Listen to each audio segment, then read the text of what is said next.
Alright, what is going on? So I'm going to solve this problem, making file names unique. 1487, question 1487. Okay, so I've already coded it.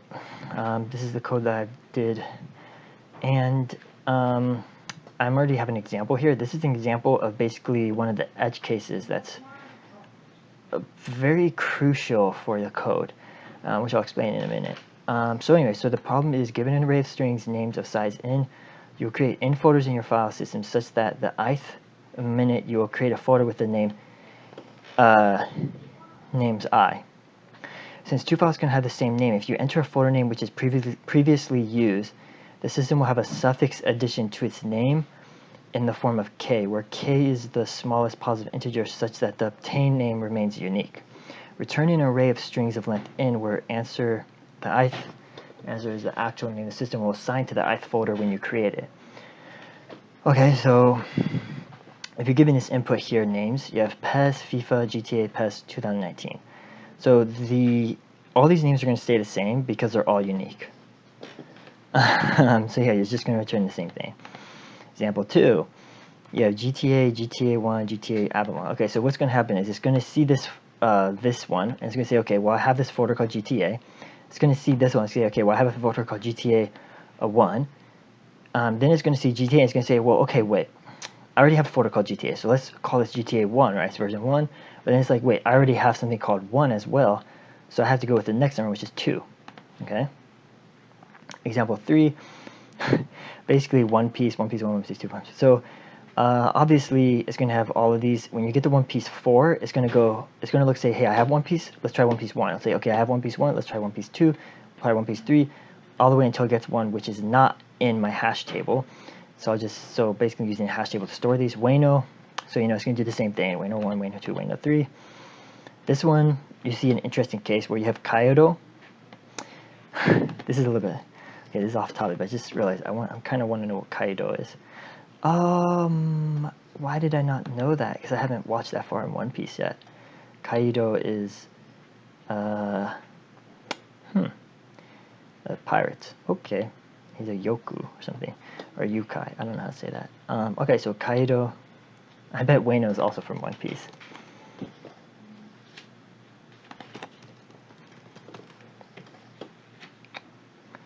Yeah, Wayno country. Whoever made this was really thinking of One Piece. But okay. So when you have Kaido 1, right? So you go to Kaido 1, you're like, okay, well, I haven't seen this name before, so let's keep it. Go to this Kaido, we increment again until we get to Kaido 2. Now we see Kaido 1 here. Now, since this is the name is given, instead of incrementing it until it goes to our version, we're look at this and we say, well, I've seen this before, so let's call this version 1. It looks kind of weird as stacking suffixes, but and the program is kind of like thinking that this is the name of the folder, and it's kind of thinking, well, I've already seen a folder with that exact name, so I need to say that this is version 1. It just looks weird because this looks like version 1, but it's not version 1 because this appeared prior in the folders. So I mean, yeah, but that's just how it gives it a unique name, though. So that's the methodology. So here's how the code works. So the best way to see the code is by working through an example like this. So we start with the dictionary. So first thing we do is, for I in range of the names, we get our current folder, which is the names at I. So like he'll get Wayno, it'll be like, okay, Wayno. It'll go, Wayno is not in scene, right? Because it's empty dictionary. So I add it to scene, and I'll just write out what this looks like. So currently the dictionary will have Wayno as 0. Okay, and then we go to the next one, which is going to be Wayno 1. So we're going to say, well, is Wayno 1 in here? And it's going to say, this is also not in scene, so it's going to say Wayno 1, 0. Okay, so then we go to Wayno 3, and we're going to go Wayno 3 will be like, well, we haven't seen Wayno 3, so add Wayno 3 to the dictionary. And then it's going to go to this Wayno, and it's going to say, it's going to run the else statement because Wayno is already in the dictionary, and it's going to increment it by 1. So it's going to put this to 1. We're going to create a new folder. So we're going to create the folder Wayno with the 1 in parentheses. So you see, so there's a folder, and then this is the number, which is 1. Now what we have to do is we have to do a while loop, because it's possible that we already have this, like we have a Wayno 1 right here.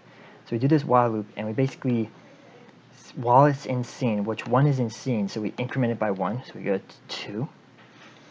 And we try that out. Is that in scene? That's not in scene. So instead, we're going to add this to my dictionary, Wayno 2,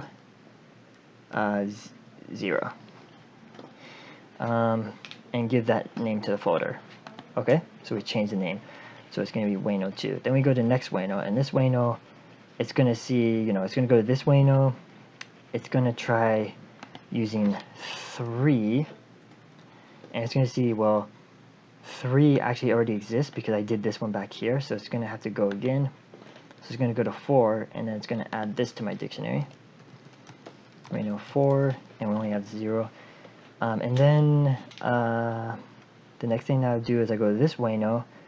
This Wayno is just going to increment this by 1, and it's going to say, hey, that's not in my dictionary. Whoops.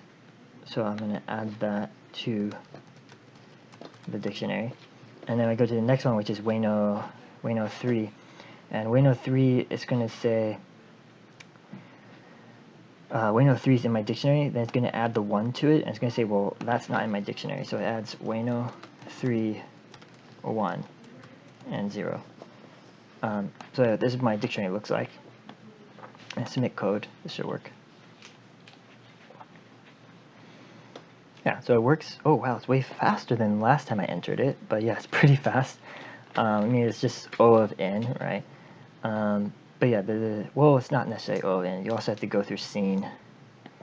So maybe it's O of n squared. Maybe it could be optimized. It actually runs pretty fast though, so I don't know. I'm okay with this, but I mean, because it's going to look through the scene, and the worst case scenario is that they're all in scene. So I guess the worst case is this is O of n squared.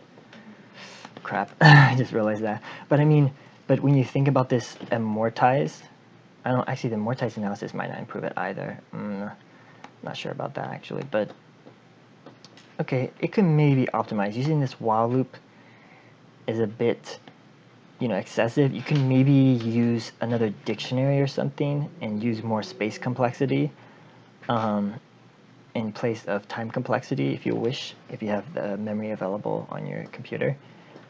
Because then you could maybe store some other stuff. But I'm just going to keep it like this for now. But yeah, it's a cool problem though.